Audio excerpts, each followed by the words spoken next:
Eh bien, aujourd'hui, c'est vraiment un privilège pour moi, au début de cette nouvelle série, c'est la deuxième émission déjà, le temps passe très rapidement, d'ouvrir la parole de Dieu. Et j'espère que vous allez aller chercher votre Bible aussi, votre Nouveau Testament. Bien, peut-être aujourd'hui, vous n'aurez pas tellement le temps puisqu'on va aller d'un passage à l'autre un petit peu, mais c'est quand même un sujet, un thème, le monde aujourd'hui, c'est ce que j'aimerais apporter. Et j'aimerais vous inviter quand même à suivre avec moi puisque vous allez pouvoir regarder juste à côté de moi, j'ai placé une belle grosse Bible que mon futur beau-père m'a donnée il y a plusieurs années. J'aurais jamais cru que ça deviendrait tellement aussi utile puisqu'on l'utilise aujourd'hui à l'émission Toute la Bible en parle. Et puis, je prends ici mon crayon pour vous inviter déjà, si vous êtes à la maison, à tourner dans votre Bible. Nous allons lire le premier passage dans l'épître de Paul à Timothée, sa deuxième épître. Mais j'aimerais quand même donner une petite introduction ici. Dieu s'intéresse à vous personnellement. Il s'intéresse aussi à toute l'humanité.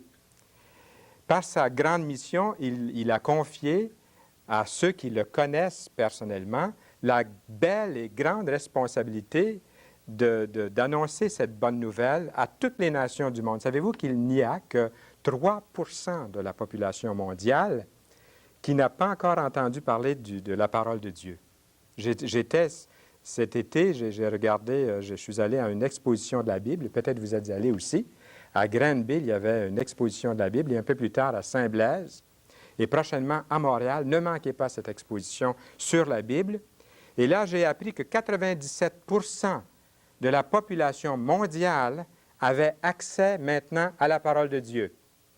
Et il y a un verset, malheureusement, je n'ai pas préparé ici la Bible pour vous le montrer, je vous le montrerai un peu plus tard.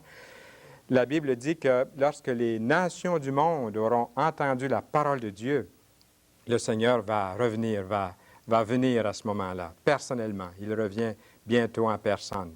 Mais ce n'est pas le sujet tout à fait d'aujourd'hui. Comment la parole de Dieu décrit-elle le monde à la fin des temps? Eh bien, comparez avec moi la parole de Dieu avec nos jours. Et regardons ici le premier passage, c'est dans la première épître de Paul à Timothée, et au 4e chapitre, à partir de ce verset ici, verset 1.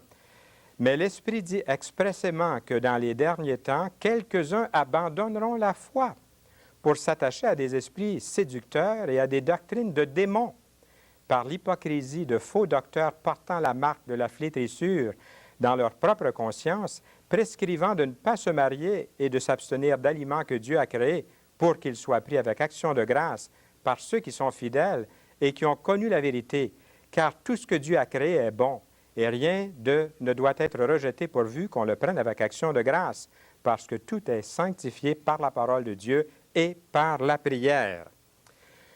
Nous avons ici la preuve que le monde dans lequel vous vivez, dans le monde dans lequel moi je vis, c'est un monde, n'ayez pas peur du mot que je vais dire maintenant, c'est un monde de péché. Un vieux mot qu'on vient de sortir d'un tiroir pour un grand nombre de personnes, peut-être pour la majorité.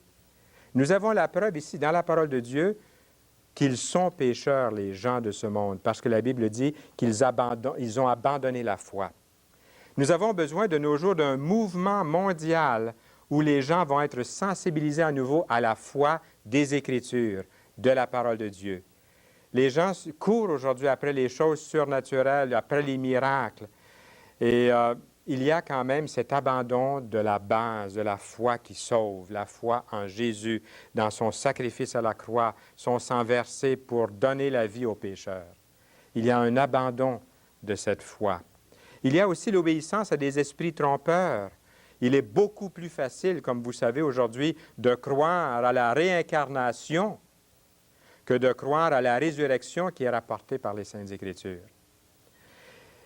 Les gens qui se laisseront entraîner par les mensonges, c'est beaucoup plus facile aujourd'hui de croire à la théorie de l'évolution que de croire à la création par un Dieu tout-puissant. On enseigne qu'il est mauvais de se marier ou que même le concubinage est maintenant devenu un style de vie. C'est accepté dans notre société. Ce n'est plus vu comme quelque chose de mal ou d'anormal.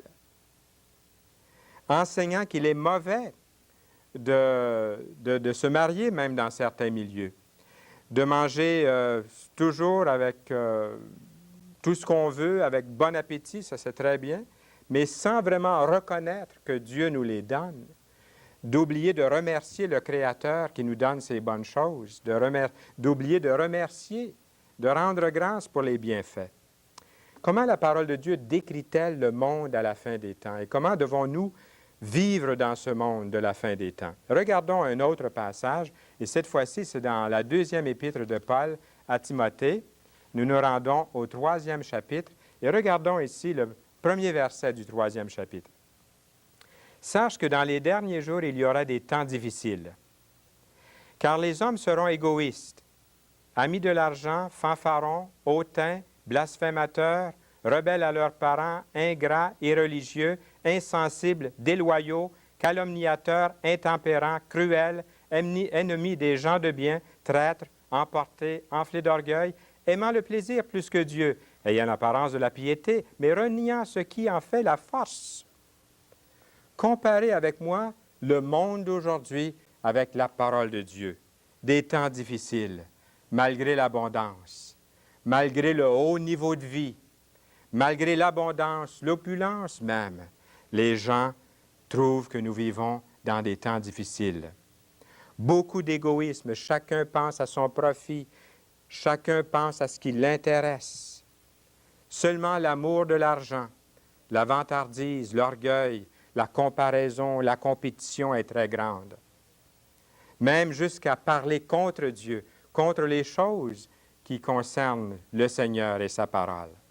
La jeunesse qui est rebelle aux parents, comme l'Écriture nous le rapporte. Qu'est-ce que Dieu veut pour tous les hommes dans notre société? Le monde aujourd'hui, le chrétien, face aux défis que le monde lui présente. Sans que vous ayez besoin de tourner dans votre Bible, je vous cite un passage que nous trouvons dans 2 Pierre 3, et peut-être qu'on devrait le regarder. Je pense que je l'ai inscrit ici. Oui, nous l'avons dans 2 Pierre, chapitre 3, et le verset 9, un peu plus bas ici, qui n'est pas souligné, mais qui est là.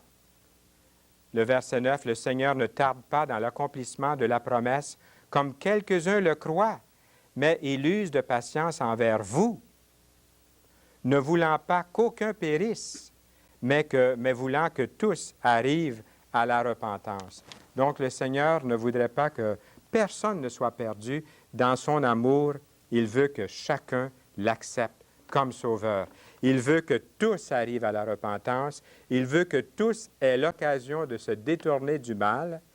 J'aimerais vous presser de venir au Seigneur Jésus-Christ. Nous lisons dans le dernier passage que nous avons ici aujourd'hui dans notre message au verset 36. Est-ce qu'on va pouvoir venir ici nous montrer ce verset au bas du chapitre 9 de Matthieu? « Voyant la foule, il, c'est-à-dire Jésus, fut ému de compassion pour elle, parce qu'elle était languissante et abattue, comme des brebis qui n'ont point de berger. » Vraiment comme des brebis sans berger. Jésus veut devenir votre bon et grand berger. Jésus a porté le jugement sur lui-même à la croix du Calvaire. Il n'y aura peut-être plus un instant comme maintenant, comme cet instant qui passe. Il n'y aura peut-être pas un instant dans votre vie comme celui-ci où vous pouvez vraiment venir simplement, comme un enfant, devant le Seigneur et dire, « Seigneur, je reconnais que c'est ta parole, que c'est la vérité et que j'ai besoin dans ma vie de ce salut. Je veux venir simplement au Seigneur Jésus-Christ. » J'aimerais vous demander d'accepter Jésus-Christ dans votre vie, là où vous êtes. Vous dites, « Fernand, qu'est-ce que je dois faire? » La première chose que l'Écriture nous dit, c'est un grand mot qui nous dit de se repentir, c'est-à-dire de changer de direction, de tourner le dos à ce qui ne vous a pas procuré la paix, la satisfaction, l'assurance de votre salut, de vous détourner de ces choses, du péché, de la mort spirituelle, et de diriger vos regards vers une personne authentique, vivante.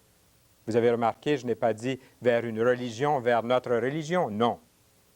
Je ne vous invite pas à vous embarquer dans quelque chose d'autre, mais à connaître une personne vivante et authentique le Seigneur Jésus-Christ qui vous aime. C'est à lui que je vous invite à venir. C'est à lui que nous vous invitons à venir en cet instant. La Bible appelle cela la repentance. Vous détournez de ce qui ne vous a pas procuré la paix et d'aller vers le Seigneur Jésus-Christ. La deuxième chose, la Bible nous dit de mettre notre foi en lui. La foi, c'est de croire que Dieu a la capacité, le pouvoir de vous sauver. Lui qui a créé les mondes, lui qui a créé l'univers, les galaxies, c'est de croire qu'il a aussi le pouvoir, la capacité de vous sauver. La foi aussi, c'est de croire qu'il veut, qu'il désire vous sauver. Jésus qui a dit, j'aimerais, lorsqu'il a vu Jérusalem et il les a vus comme des brebis sans berger, il a dit, comme j'aurais voulu vous rassembler autour de moi.